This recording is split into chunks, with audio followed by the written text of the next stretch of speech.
results are carried out smoothly and every learner is able to get his or her results slip and certificates. Cabinet Secretary, sir, I take this opportunity to thank you for presiding over this occasion. At this juncture, allow me to invite the CEO of Teacher Service Commission, Madam Evelyn Mite, to make her remarks, and thereafter I invite the PS, State Department of Basic Education. Madam Evelyn.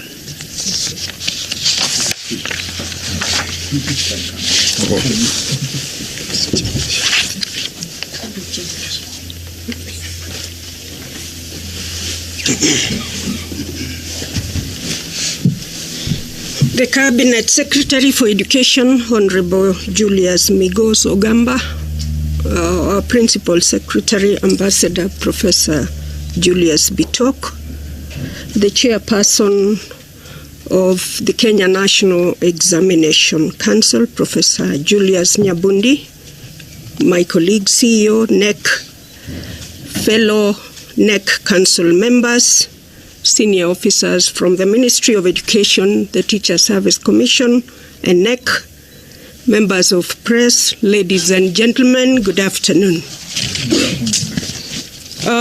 It is a profound honor to join you this afternoon for the release of the 2025 Kenya Junior School Education Assessment results. Indeed, this is a landmark moment for us in this country. Mine is to extend the Commission's deepest gratitude to our teachers who prepared, supervised, invigilated, and marked the assessments. I also wish to appreciate the officers who oversaw curriculum supervision and coordinated the entire Kjsea process. Their dedication, professionalism, and resilience ensured that this national exercise was conducted with credibility and integrity. During this exercise, a total of 176,628 teachers supported the administration of Kjsea. 24,277 being center managers, 26,632 supervisors, and 125,719 invigilators. In addition to all teachers who participated in the stage-based assessments nationwide. Their unwavering commitment made this milestone possible, and we appreciate them. And on behalf of the Teacher Service Commission, I celebrate all our teachers for this commendable job. The success of Kjsea confirms the shift in the assessment landscape, moving us away from the previous one-off high-stakes examinations to a more holistic approach that values practical skills, creativity, critical thinking, problem solving, and continuous learning and growth. The transition demanded courage, adaptability, and strong learner-centered approach for our teachers, and I sincerely applaud them for embracing the competency-based education system and its assessment model. They have shown remarkable flexibility and innovative leadership, realigning instructional approaches, guiding learners, supporting projects, and preparing them for assessments that prioritize skills over memorization. Teachers are true champions of this reform and the backbone of the successful rollout of CBE and Kjsea, and we salute them.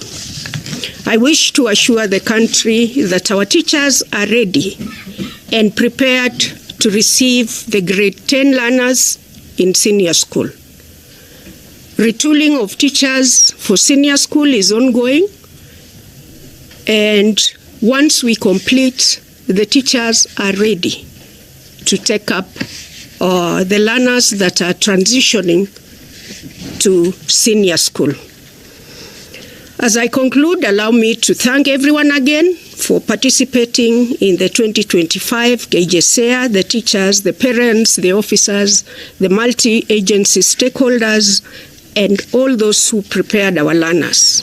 They indeed shaped our nation. And with that, allow me to wish all of you a Merry Christmas, a prosperous New Year, and may God bless you. Allow me now to invite our Principal Secretary, Basic Education, Professor Ambassador Bitok, to make his remarks. Thank you.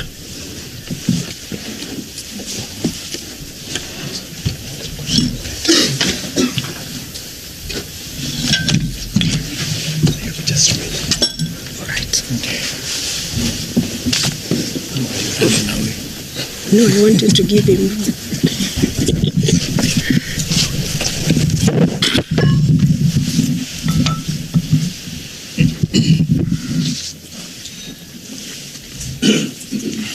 Ready? Okay, our guest of honor today, Honorable Julius Migos Ogamba, the Cabinet Secretary for Education, and all protocols observed. My name is Ambassador Professor Julius Bitok, PS for Basic Education. Allow me, Waziri, to begin by congratulating the class of 2025 Kjsea examinations. We say a big congratulations to the firstborn class of junior school in the competence-based education. We are really excited to be here this afternoon to release the first ever results for under the competence-based education. Allow me, Waziri, also to register my gratitude to Kenya National Examination Council, both the council, the staff, and all the stakeholders who are able to examine, be able to administer, be able to mark, and be able to ensure that today we are here to release these results. Indeed, we promised that on the 11th we shall release the results, and today we are here. So it is a promise made and a promise kept. Allow me also to thank you, Waziri, very especially for the leadership of the sector. I also want to thank His Excellency the President, Honorable William Samoei Ruto, for his leadership in this sector and the entire government. Allow me also to thank the TSC, the teachers, the Minister of Interior, Parliament, and all the stakeholders who have been able to support this very important process. Today, we are ready to transition 1.13 million learners from junior school to senior school, against a capacity of 1.5 million. So we are good. We are expecting 100% transition of all the students who have sat for their examinations, and the results are being released today. Allow me also, Waziri, to say that immediately after you announce the results, placement of these learners will begin in earnest to the three pathways. That is STEM, social sciences, and arts and sports. We are going to use a digital system to be able to place these students immediately, and we are confident that by next week, all our learners should be able to know which senior schools they have been placed, and they can actually check to confirm where they have been placed. And we are confident that before Christmas, everybody, every child, every parent will be able to know where the child has been placed. As with your guidance, Waziri, as a ministry, as you are aware already, and as you guided, we are planning to open senior school for the firstborn class on the 12th of January 2026. I don't want to say more than that. I want to say that, Waziri, thank you once again for the leadership in the sector. You have been able to bring all the stakeholders together. You have been able to show exceptional leadership. And allow me to join the CEO TSC to wish all of us a Merry Christmas and Happy New Year 2026. At this juncture, it is my privilege and honor to invite our chief guest for today, Honorable Julius Migoso Ogamba, to officially unveil the results of the firstborn class of competence-based education. Karibu Waziri. Thank you. Thank you, Kjsea.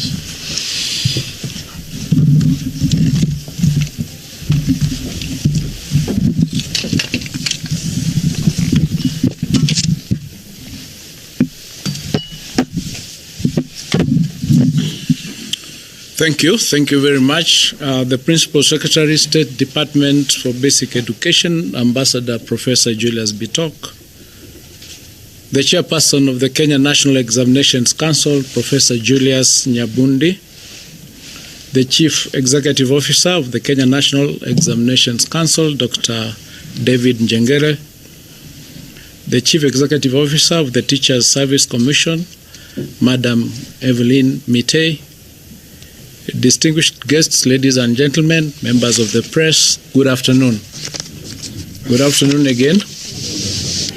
Let me first take the opportunity to thank all of you for making time to be here for the release of these results on behalf of the learners of Kenya.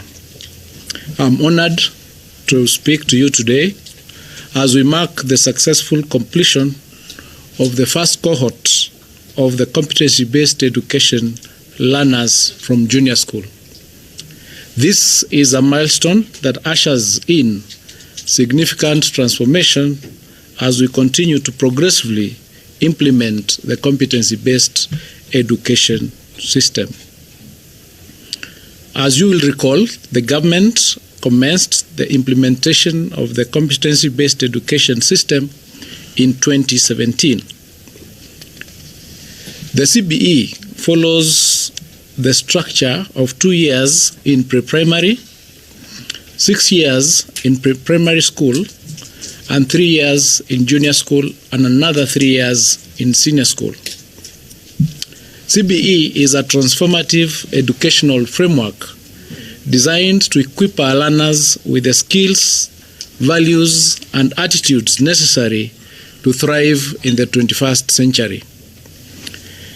The Kenya Junior School Education Assessment is a key assessment tool at the end of junior school to evaluate learners' competencies and guide their transition to senior school.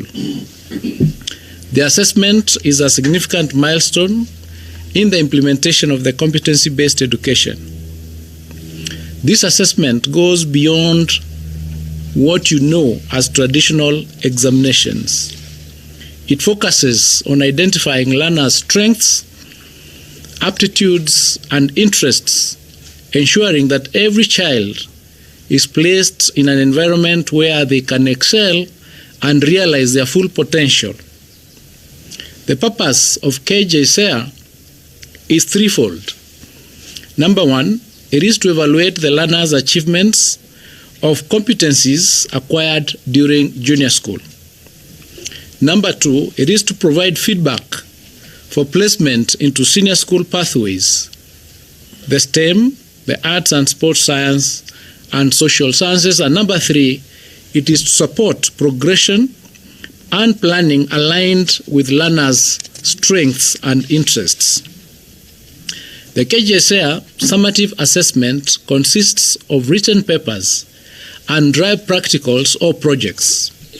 Most subjects had a single paper, while languages, integrated science, and other subjects had 2 papers due to the composition, practical, or project components. Ladies and gentlemen, On behalf of the Ministry of Education, I'd like to extend my heartfelt appreciation and gratitude to the officials from the Ministry of Education, the Ministry of Interior and National Administration, the Ministry of ICT, the Teacher Service Commission, and other stakeholders who have played a vital role in the successful administration of this year's assessments and examinations. I wish to thank all center managers, the supervisors, and invigilators for upholding the integrity of our examination and assessment system. Ladies and gentlemen, I'm happy to report that all the learners who registered and presented themselves for the 2025 Kjsea and key player assessments successfully sat the assessments despite a few challenges that were appropriately addressed by our field personnel. As you know, parts of our country experienced heavy rains and swollen rivers, which rendered some roads impassable. There was an unfortunate incident of a landslide in Elgeyo Marakwet, and these emergencies necessitated contingency measures to ensure that all candidates sat the examinations and assessments. Special arrangements were also made for a few hospitalized learners to sit the examinations and assessments. Ladies and gentlemen, today we are releasing the 2025 Kjsea results for 1,130,459 learners, all of whom will be placed in appropriate pathways at senior school to lay the foundation for the pursuit of careers of their choice. Of the 1,130,459 learners who sat the 2025 Kjsea, 578,630 were male, while 551,829 were female, representing 51.19% and 48.81% of the total learners, respectively.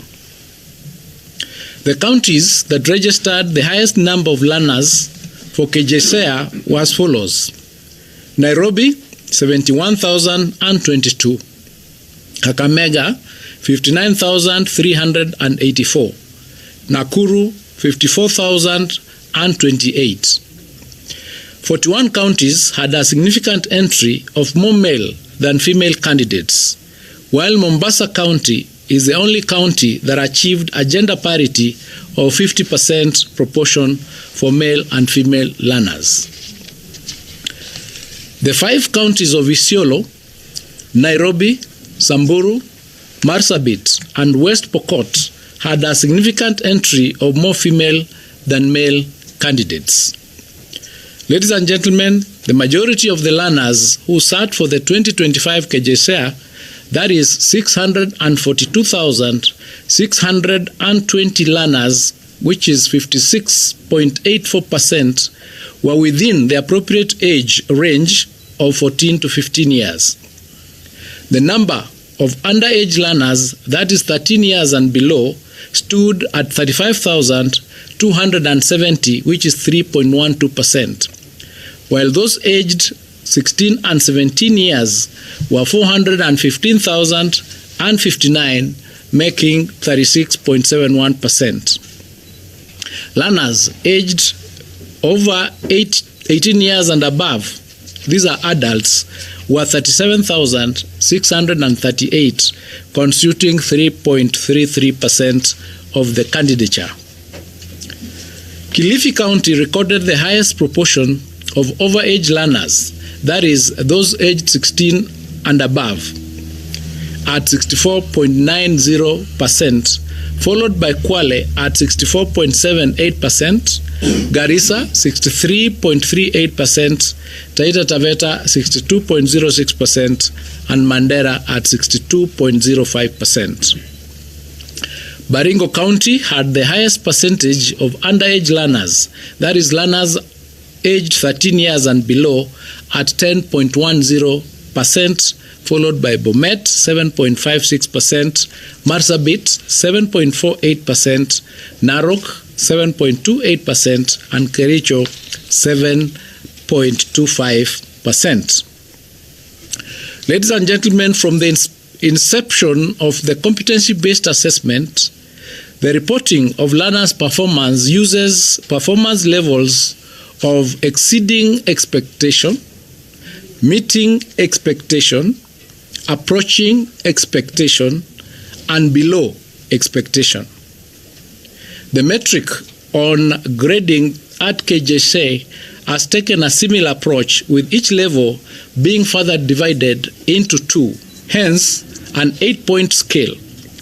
The reporting of performance of Kjsea has thus been done from point 1 to point 8, where point 8 is the best at exceeding expectation 1, and point 1 is the least at below expectation 2. The creation of these bands serves to distinguish exemplary performance from good performance. Ladies and gentlemen, out of the 12 subjects offered at Kjsea, 7 subjects recorded a higher proportion of learners performing at meeting expectations and exceeding expectations. These were Hindu religious education at 84.62%, integrated science 61.77%, social studies at 58.56%, creative arts and sports at 58.04%, Kiswahili at 57.98%, Christian religious education at 53.96%, and agriculture at 52.26%. 75% of learners performed at approaching expectation and above across all subjects.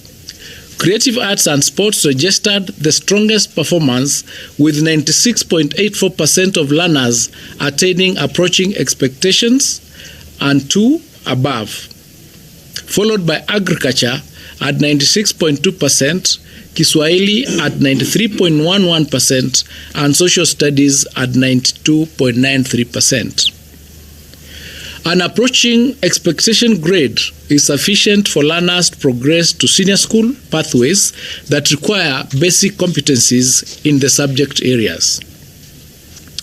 Female learners outperformed male learners in the proportion meeting and exceeding expectations in 10 subjects out of the 12 subjects. The widest gender gap was observed in Kiswahili at 64.86% versus 51.41%, followed by CRE at 59.77% versus 48.39%, English 52.86% versus 48.45%, and social studies at 62.98% versus 54.35%. Of concern, however, are mathematics and the Kenya Sign Language, which recorded 32.44% and 22.14% of the learners performing at meeting and exceeding expectation, respectively. Of the 1,130,459 candidates who sat for the 2025 Kjsea, 59.09% have demonstrated potential to pursue the STEM pathway at senior school. 46.52% have demonstrated capacity to pursue the social science pathway, and 48.73% the arts and sports pathway. Ladies and gentlemen, the next important step is a placement and transition of learners to senior school. Learners will be placed to senior schools based on their performance and selected pathways, in line with the recommendations of the Presidential Working Party on Education Reform. The assessment of learners at grade 9 comprised 20% from the Kenya Primary School Education Assessment, 20% from the school-based assessment in grade 7 and 8, and 60% summative evaluation at grade 9. This summative evaluation is the Kjsea. As you already know, we clustered current schools based on the pathways that they will offer. This formed the basis of the selection of schools that learners and parents undertook earlier this year. As we speak today, the total capacity of the 9,540 senior schools is 2.2 million learners. A total of 929,262 learners will be exiting secondary school after the Kjsea this year. Senior schools will therefore have an extra classroom left by the fact that we'll only have 3 classes at this level. These classrooms are expected to provide extra space, enabling us to avoid overcrowding. We therefore have more than enough capacity to accommodate the learners whose results we are releasing today. The placement exercise will start next week and is expected to be completed by the 20th of December 2025. Grade 10 learners will be expected to report to their respective senior schools starting from the 12th of January 2025. Ladies and gentlemen, to foster access to basic education, the government will continue to provide capitation at the approved rate of 22,244 per learner per year in senior school. At the same time, we wish to emphasize, for the avoidance of doubt, that there has not been any revision of boarding fees or any other fees payable by learners in our schools. The prevailing guidance from the Ministry of Education on the amounts payable will continue to apply, as has been the case. Ladies and gentlemen, individual 2025 Kjsea assessment result will be accessed online through the link https://kjsea.nec.ac.ke. Learners will be required to enter the assessment number and any one of the names as per their registration data for the 2025 Kjsea assessment. The results will be accessible immediately after this function. And with that, ladies and gentlemen, it is now my humble duty and privilege to declare the 2025 Kjsea assessment results officially released.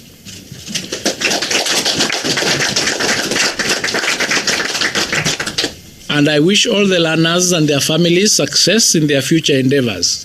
Merry Christmas and Happy New Year. Thank you. Mungu awabariki. Asanteni sana. Thank you very much, CS, for presiding over that release. I will now kindly request if we can step here so that ceremonially hand over the results. Yes. I'll do that to my chairman, and then the chairman will hand it to the PS, and the PS will hand to you. Evelyn, you can join us.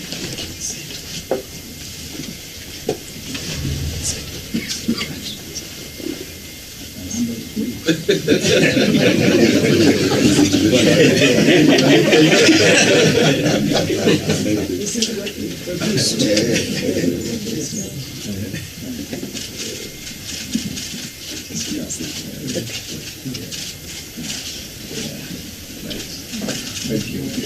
There we are. Thank you. There's a document in here that you'll be given just now. It has all the information that you require. It will answer all your questions that you might have relating to this exercise. So thank you very much for participating in this exercise. We really appreciate it. If there are any questions you can take, any clarifications, you can do that. But even before you do that, we just want to say that what we're going to do is once the placement starts, because this is the very first time. Can you the mics? The mics.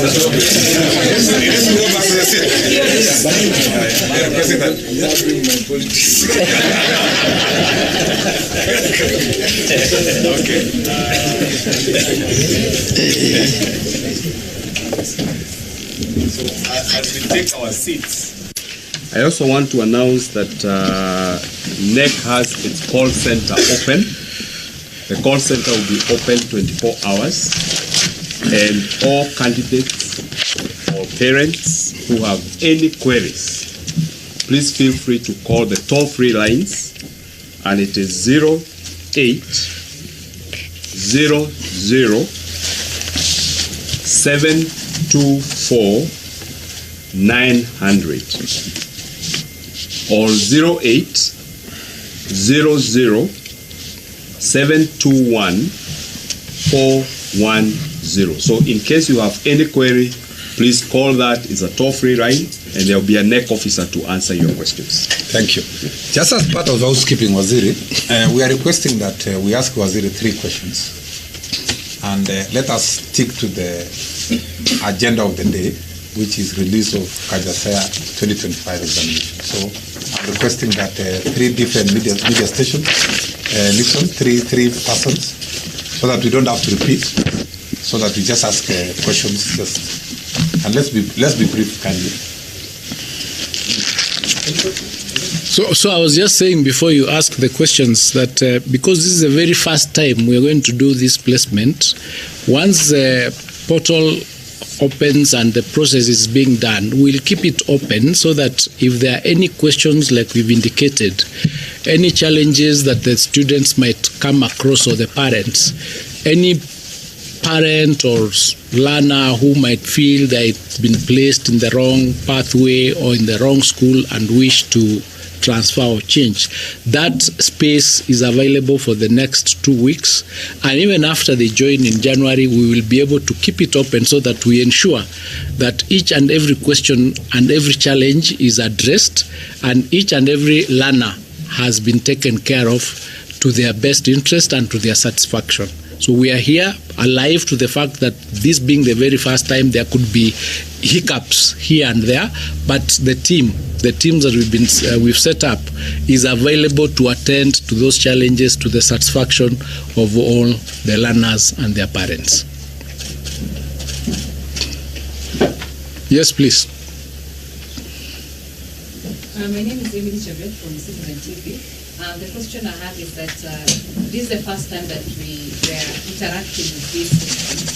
So are we expecting to see in the something like a transcript where the total marks, because remember now there's exceeding, meeting expectations and all those, will we have the percentages in their results indicating how they perform in terms of subjects? It is actually more than a result slip. It is a report that shows the learning areas and what you got in those areas and showing you where your strengths are, where your weaknesses are, and what you can do to improve. And that is what has been going on from the assessment that has been going on from grade 1 all the way. For example, when they did primary Kjsea, that is the report, the comprehensive report that was given to the students and another one given to the teachers, so that you are assisting the students as they are moving on, building on their strength and helping them achieve their best in the areas that they are studying. So it's going to be a comprehensive report. It's not just the formal result slip where you find maybe it's English is written a number. It's more comprehensive than that. It's a much better report that encompasses quite a number of issues. And also, I know there was some issues when it comes to subject combination. Is there a way of revising? For example, if a student or a child wants to do a certain course, but it's that particular subject combination that was bringing issues, and I know some parents raised it before. Is there a revision of subject combination as we head towards next year? A revision of subject combinations. That's what I was saying, that in the next 2 weeks, when we are doing these placements, we are placing them to schools and placing them on pathways. Should they have those challenges, then would work based on the report that we have done and see what support the students can get. The learner, this is a learner-based assessment.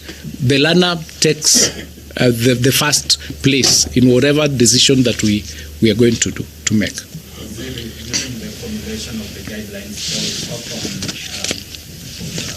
clustering of the student scores so that they can recommend where they are placed. Can you kindly explain how that is done? The clustering of subjects, that's what makes it possible for them to move into specific pathways. And it's been a build-up. As I said, the Kjsea, they had 20%. Kjsea, they have 20%, and the assessment that we've just done, 60%. So with that, it is possible to determine where is the strength of the child or the learner, so that the build-up helps them take what their competencies are and where their interests are. The difference between this system and all the other systems is this. Because we've been doing an assessment of the child and navigating through what they've been doing, you can't, for example, find a child who was doing so well in maths now ending up doing so badly. There could be now a question as what happened. Or where a child has not been doing too well, all of a sudden you find now this is an A student. So it helps to ensure that you are progressing in your area, and we remove those issues. That's why we have no issues of cheating, we have no issues of that, because you are built up. It's easy to determine where the competencies of this child is. 360. So that somebody, that's how you're able to say somebody just didn't come out and become all of a sudden an A student, and they have not been. So this building up means that your schooling adds value to your end results. Thank you, guys. Last question. Can you maybe point by point explain how a parent, what process they undergo to want to maybe change the placement of the student? And also with the KCPE, we had students who maybe felt they didn't do well and they want to repeat. In this case, do they have space to come back and do this assessment? I almost said I don't want to answer that question because you said in KCP. We really need to move our minds away from KCP, but I will let the CEO explain that, because the challenge we are having also is the shift of the mindset. This thing started in 2017. By now we should be weaning ourselves away from those, because it takes us back. We are really not able to see the importance and how good this system is. But he'll respond to that question. Thank you, CS. I think CS has already responded to you.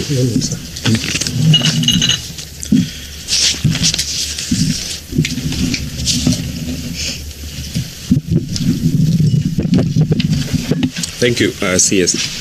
I think CS has responded to your question, because if we use our understanding of 844 to explain competency-based education, we will have a challenge.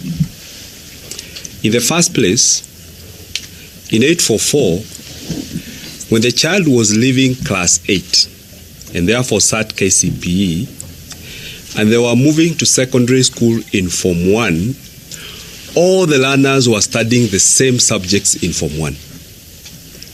And which means, therefore, all you needed, and they all sat the same subjects in KCPE, all you needed was a total score out of 500, and then place the learner in a national school which required 400 marks, or an extra county school which required 350, and so forth and so on.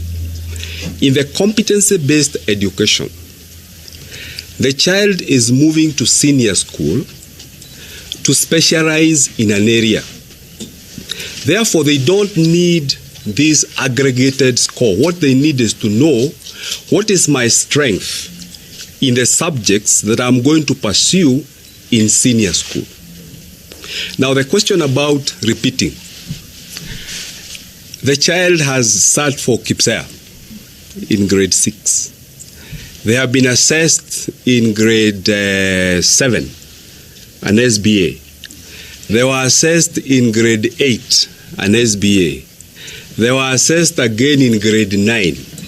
So I don't know why they would want to repeat when clearly there has been a track, a process of accumulating the ability of that child.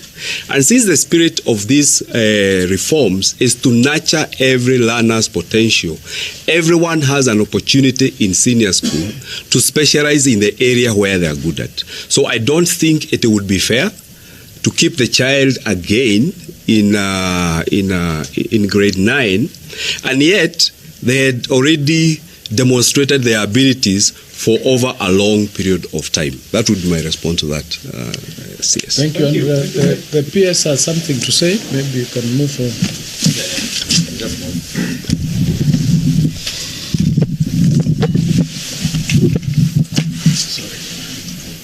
Sorry.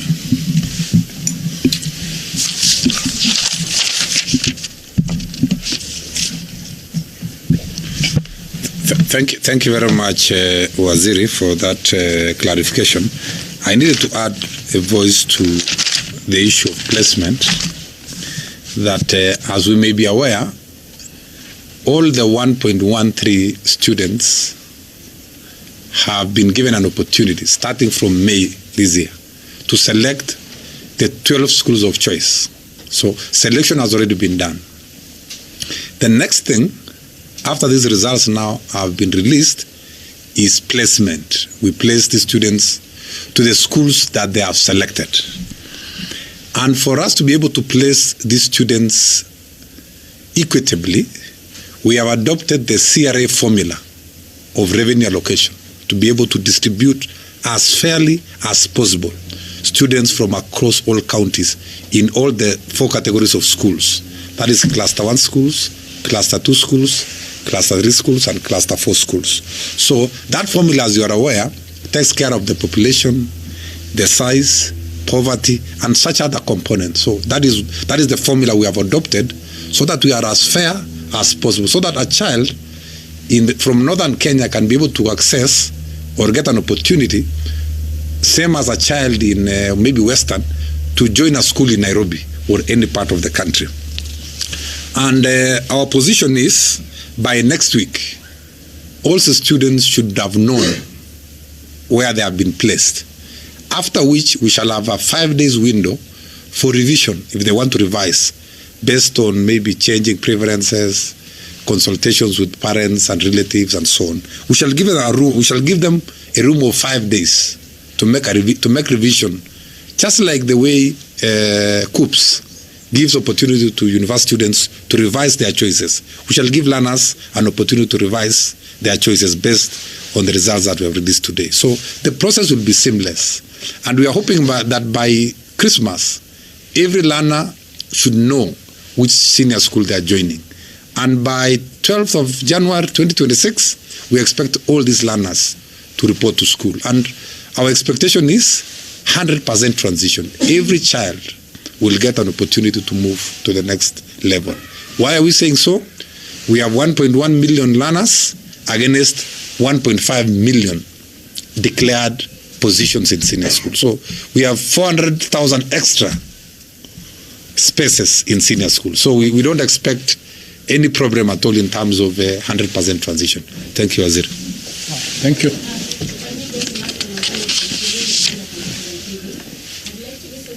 On the issue of school fees, said that there has not been any change.